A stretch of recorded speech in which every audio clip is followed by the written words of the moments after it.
সকলোলৈকে নমস্কাৰ জনালোঁ। মই আকৌ ভিডিঅ' এটা আপোনালোকৰ মাজত দাঙি ধৰিছোঁ। মোৰ মা অসুস্থ, সেয়ে মোৰ মন ভাল নহয়। প্ৰতিটো মুহূৰ্ততে মাৰ কথা ভাবোঁ। মাৰ সোনকালে সুস্থ হওক বুলি ভগৱানক পূজা কৰোঁ। কাৰণ মা মোৰ জান, মা মোৰ কলিজা, মা মোৰ ভগৱান। মাক মই কোনোপধ্যেই হেৰুৱাব নোখোজোঁ। ফেচবুকত এজনী ছোৱালীয়ে কৈছে, মাক বাপেকসকল বোলে ভগৱান নহয়। মোৰ মতে মাক বাপেকবোৰেই হৈছে আমাৰ কাৰণে ভগৱান। কাৰণ মা দেউতাৰ কাৰণে আমি পৃথিৱীখন দেখিছোঁ, নহয়নে? মায়ে ইমান কষ্টৰে আমাক আপোনাক 10 মাহ 10 দিন গৰ্ভত লৈ জন্ম দিছে।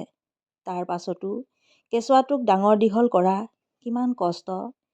সেয়ে ভাবোঁ মা দেউতাই আমাৰ কাৰণে ভগৱান। মোৰ মায়ে যদি গৰ্ভতে আমাক বেয়া কৰিলে হয়, আমি আজি পৃথিৱীখন দেখিলোঁ হয় জানো? হয়, কিছুমান মাক ভগৱানত নপৰে, যিসকল মাক সন্তান এৰি আন এজন পুৰুষলৈ গুচি যায়।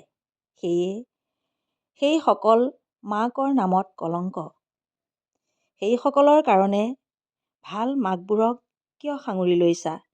আৰু এটা কথা, যিসকল নাৰীয়ে উলংগ হৈ যে ভিডিঅ' বনায়, সেইসকলৰ কাৰণে কি সকলো নাৰীয়েই বেয়া নেকি? কি তুমিও বেয়া?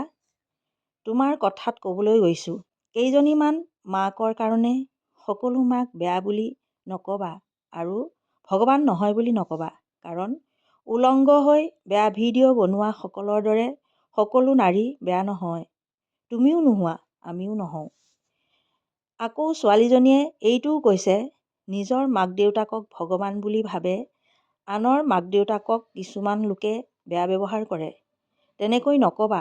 কাৰণ প্ৰত্যেক মানুহেই তুমি ভবাৰ দৰে নহয়। কাৰণ পৃথিৱীত ভাল মানুহো আছে। বেয়াবোৰৰ লগত ভালবোৰক কিয় সাঙুৰি লৈছা?